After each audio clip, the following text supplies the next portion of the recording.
तो हरियाणा चुनाव को लेके, जम्मू कश्मीर चुनाव को लेके बात करेंगे। हमारे साथ शमसी आजाद भारतीय जनता पार्टी के नेता हैं और सर्वेश पाठक पॉलिटिकल एक्सपर्ट हैं। सर्वेश, ये नतीजे जो सुबह अचानक एक तरफा थे, जो रुझान थे, उसमें कांग्रेस को एक तरफा बढ़त थी और कांग्रेसियों ने तो जलेबी के ऑर्डर कर दिए, जलेबियां बांटी जाने लगी। अचानक पासा पलट गया, अब बीजेपी का पलड़ा ऊपर हो गया। ये क्या, कैसे ये हो रहा है, क्या फैक्टर है, क्या फाइनल तस्वीर रहने वाली है?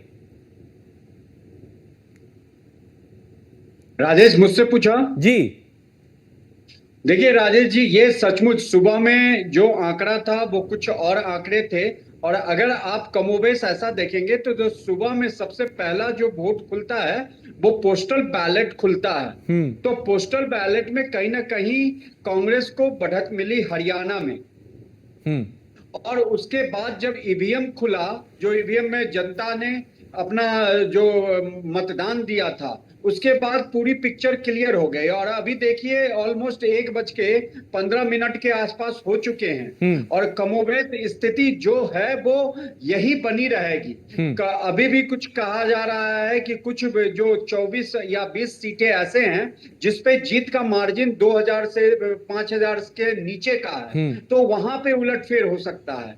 लेकिन राजेश, अगर आप देखोगे तो लोकसभा चुनाव में भी यूपी में जो समाजवादी पार्टी 37 सीटें जीती, उसमें बहुत सारी ऐसी सीटें हैं जहां पे जीत का मार्जिन वही 2000, 3000 और 5000 से कम वाली बातें हैं। तो यहाँ पे अब जो है कमोबेश, मैं तो 2 बजे तक का इंतजार करते रहता हूँ हर चुनाव में, तब एग्जैक्ट क्लियर पिक्चर देता हूँ। लेकिन अभी जो शुरुआती रुझान है उसमें तो हरियाणा में बीजेपी ने बाजी मारा है। रही बात जम्मू कश्मीर में, जम्मू कश्मीर में बीजेपी को उतना नुकसान तो नहीं झेलना पड़ा, लेकिन जो एक था कि जम्मू में उनकी और सीटें बढ़ेंगी, वो कहीं ना कहीं डेंट हुआ। जो 43 सीटें परिसीमन के बाद आया, वहां था कि बीजेपी वहां से अच्छा सीटें, कम से कम मैं भी ये एक्सपेक्ट कर रहा था कि 35-37 सीटें निकालेगी, वो नहीं हो पाया। ठीक है। रही बात की हरियाणा में, देखिए राजेश,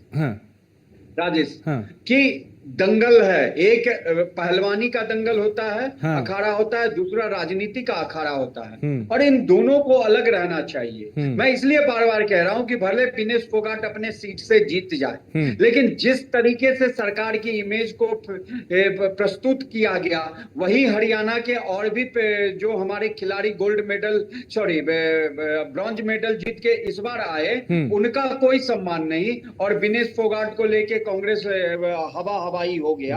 और जो भी कह रहे थे कि यहाँ पे किसान जो नाराज हैं, बिल्कुल ये नाराज है, वो सीधा और सीधा दिखने को मिल रहा है। ठीक है, मैं लौटता हूँ आपके पास। बिल्कुल, अभी बहुत सारे फैक्टर पे बात होगी, मैं लौटता हूँ आपके पास। हमारे साथ शमसी आजाद भी हैं। शमसी जी, क्योंकि योगी आदित्यनाथ ने जहां पे चुनाव किया वहां पे बीजेपी को बढ़त है, इस चुनाव में योगी फैक्टर आपके हिसाब से कितना आपको लगता है कि कारगर रहा?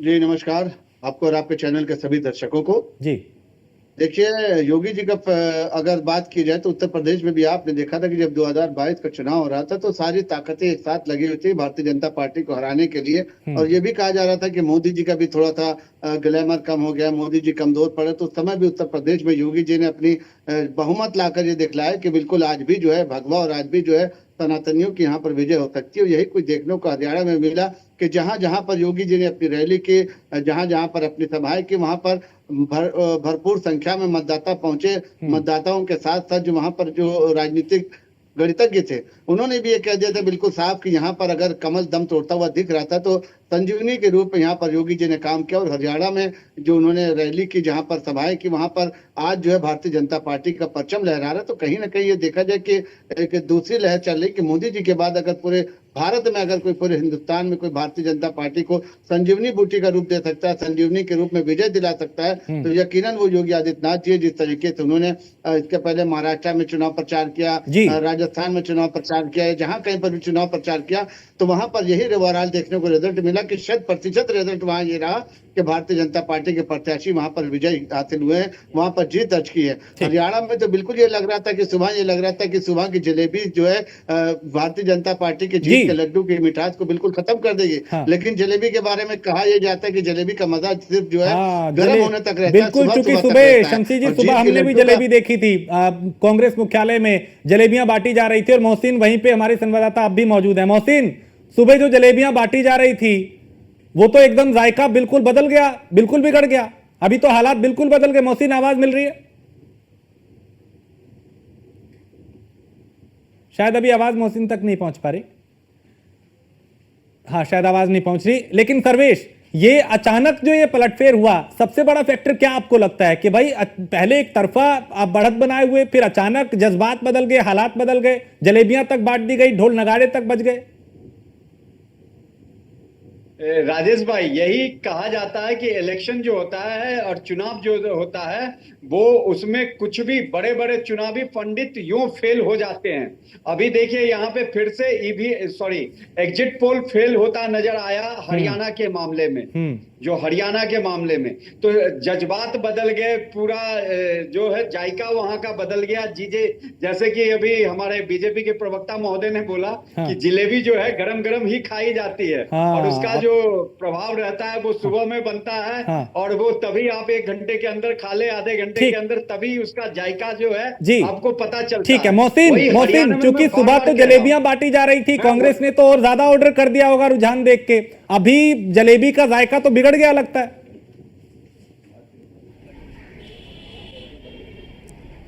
देखिए, बिल्कुल निश्चित तौर पर राजेश, जो जलेबी का जायका था वो पूरी तरह से बिगड़ गया। या यूँ कहें कि जो जलेबी की मिठास थी वो अब पूरी तरह से फीकी पड़ गई है। सुबह के वक्त जब शुरुआती रुझान आने शुरू हुए थे हरियाणा से, उसके बाद में हमने देखा था कि कांग्रेस मुख्यालय पे किस तरह से जलेबी जलेबी चारों तरफ दिखाई दे रही थी। लेकिन जैसे ही दोपहर हुई और दोपहर होने के बाद में जैसे ही पूरी तस्वीर बदल गई हरियाणा विधानसभा चुनाव की, और जो रुझानों में भारतीय जनता पार्टी को एकदम से बढ़त मिली है, और किसी ने सोचा भी नहीं था कि न केवल बहुमत के आंकड़े को अभी रुझानों में पार करती हुई भारतीय जनता पार्टी नजर आ रही है, बल्कि बहुमत के आंकड़े से कहीं ऊपर भी जा रही है। और कांग्रेस जो है वो 34 से 35 सीटों पर सिमटती हुई नजर आ रही है। जिसको लेकर कांग्रेस ने तमाम तरह के बड़े आरोप लगाए हैं, और उन्होंने यहां तक आरोप लगाया कि जो मतगणना है वो काफी धीमी गति से चल रही है और जो डेटा है उसे फ्रीज कर दिया गया है। जो कांग्रेस के बड़े नेता है जयराम नरेश, उन्होंने तो यहां तक का आरोप लगाया कि ये पुराने रुझान है और उन रुझानों को डेटा फ्रीज करके जो है प्रशासन और शासन पर दबाव बनाने की कोशिश की जा रही है। जिसको लेकर जयराम नरेश ने हाल ही में एक ट्वीट किया और उसके बाद में उन्होंने चुनाव आयोग को पत्र भी भेजा है, जिसके बाद में लगातार से तस्वीरें बदलती हुई जा रही हैं। सुबह की तस्वीरें कांग्रेस मुख्यालय की ये थी कि चारों तरफ ढोल नगाड़े की थाप थी, कार्यकर्ताओं में उत्साह था। लेकिन अब तस्वीरें आपके सामने है, जहां तक नजर जाएगी वहां ना तो कार्यकर्ता दिखाई दे रहे हैं और ना ही ढोल नगाड़ों की कहीं थाप है और ना ही कहीं पटाखों की वो गूंज सुनाई दे रही है। बिल्कुल अब मायूसी सी छा गई है कांग्रेस मुख्यालय पर। और जो तस्वीर सुबह के वक्त भारतीय जनता पार्टी, बिल्कुल सुबह कुछ और हालात थे, अभी कुछ और हालात हो गए। पीयूष हमारे साथ दिल्ली से बीजेपी मुख्यालय से। पीयूष, सुबह चूंकि उधर मायूसी थी, क्या अभी वहां हालात बदले? चूंकि कांग्रेस खेमा अब थोड़ा मायूस दिखाई दे रहा है। पीयूष,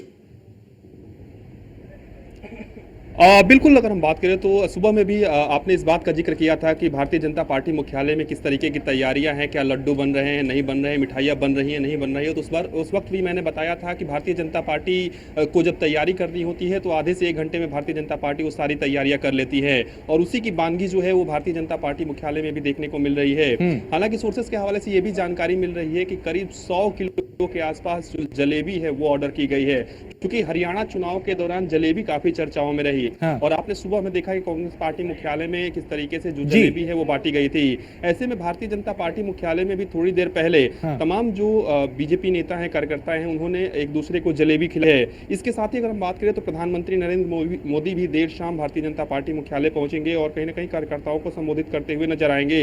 सबसे बड़ी बात है कि अभी भी तमाम जो बीजेपी, बिल्कुल पीयूष, वक्त थोड़ा सा कम है मेरे पास, वक्त कम है बिल्कुल। अब चूंकि जिस तरह की तस्वीरें आ रही हैं वो बता रही हैं कि भाई अब हालात बदले हैं। आप सभी का बहुत शुक्रिया। तो बड़ी बात यही कि अब चूंकि हरियाणा में बाजी एकदम से पूरी तरह से पलट चुकी है, सुबह जो बढ़त कांग्रेस की थी अब वो बढ़त बीजेपी की दिखाई दे